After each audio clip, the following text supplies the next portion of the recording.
चलिए, आज बात करते हैं भारतीय इतिहास के एक ऐसे मोड़ की जो सिर्फ एक राजा की मौत की कहानी नहीं है। नहीं, ये कहानी है एक पूरे साम्राज्य के दोबारा उठ खड़े होने की। ये कहानी है उस जिद की, उस हिम्मत की और उस बदले की जिसने इतिहास का रुख ही मोड़ कर रख दिया। ये शब्द हैं मुगल बादशाह औरंगजेब के।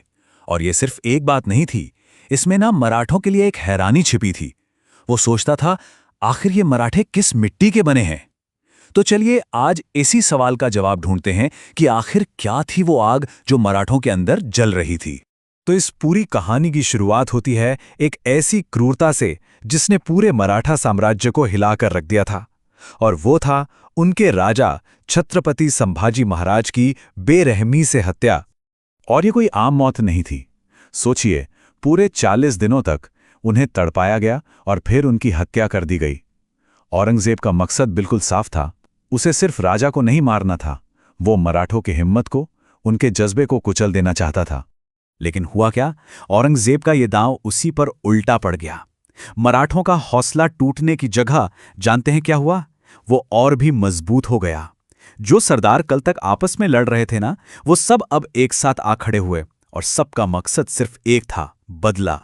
तो ऐसे मुश्किल वक्त में कमान संभाली रानी येसुबाई ने, और उनकी समझदारी और रणनीति ने ही मराठों के इस संघर्ष को एक नई राह दिखाई। अब जरा इन तारीखों पर गौर कीजिए। 11 मार्च को संभाजी महाराज की हत्या हुई और अगले ही दिन 12 मार्च को राजाराम महाराज का राज्याभिषेक हो गया। मतलब मुगलों को जश्न मनाने का मौका तक नहीं दिया गया। ये एक सीधा सीधा पैगाम था कि सिंहासन खाली नहीं है, मराठा साम्राज्य जिंदा है।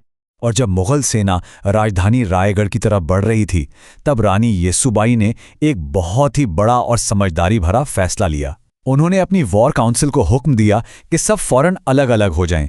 क्यों? ताकि मुगल एक ही झटके में सारे मराठा लीडर्स को पकड़ या मार ना सकें। क्या कमाल की रणनीति थी। इसके बाद शुरू हुआ मराठों का असली सैन्य बदला।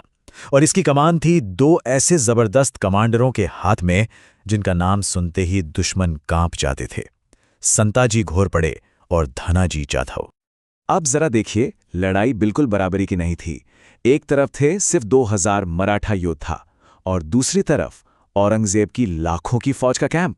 लेकिन मराठों का मकसद सिर्फ जीता नहीं था, उनका मकसद था उस बादशाह को बेइज्जत करना जिसने उनके राजा की बेइज्जती की थी। और उस रात जो हुआ वो किसी ने सोचा भी नहीं था। मराठों ने बिजली की तेजी से हमला किया। वो सीधे बादशाह के खेमे तक जा पहुंचे। संताजी तो खुद औरंगजेब के सामने जाकर खड़े हो गए थे। और फिर उन्होंने शाही तंबू, जो मुगल सल्तनत की शान का प्रतीक था, उसकी रस्सियां काटकर उसे जमीन पर गिरा दिया और वहां लगे सोने के कलशों को उखाड़ कर ले आए। ये एक बहुत बड़ी सांकेतिक जीत थी। तो एक तरफ ये हमला चल रहा था और दूसरी तरफ एक और बहुत बड़ा मिशन जारी था।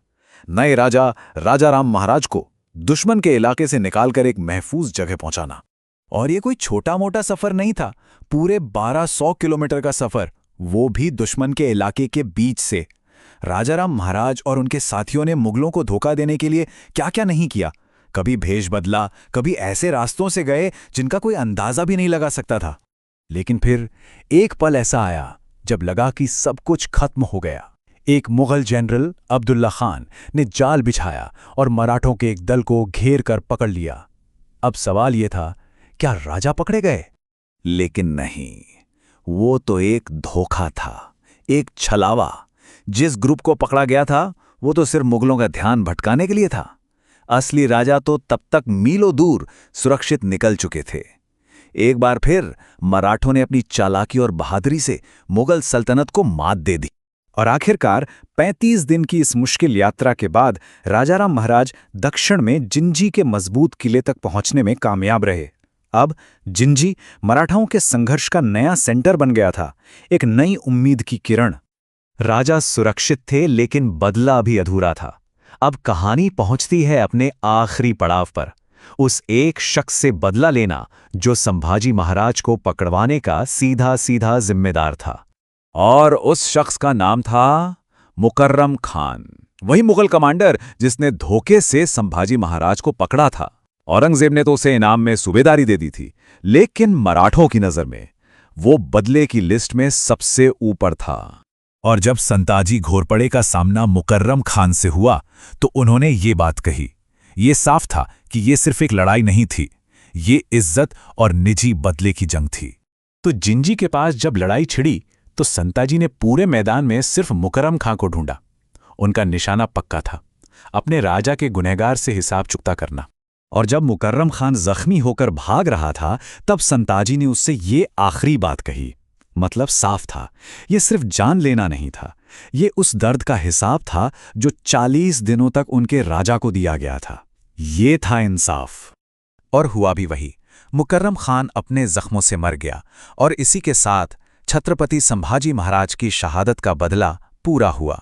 मराठों ने जो कसम खाई थी उसे पूरा कर दिखाया। तो बदला तो पूरा हो गया, पर लड़ाई खत्म नहीं हुई थी। ये तो बस एक चैप्टर का अंत था। सोचिए, राजा दक्षिण में, रानी उत्तर में, मुगलों के कैद में। आज़ादी की जंग अभी बहुत लंबी थी। तो सवाल यह है कि मराठे इस लंबे और मुश्किल दौर में कैसे टिके रहेंगे।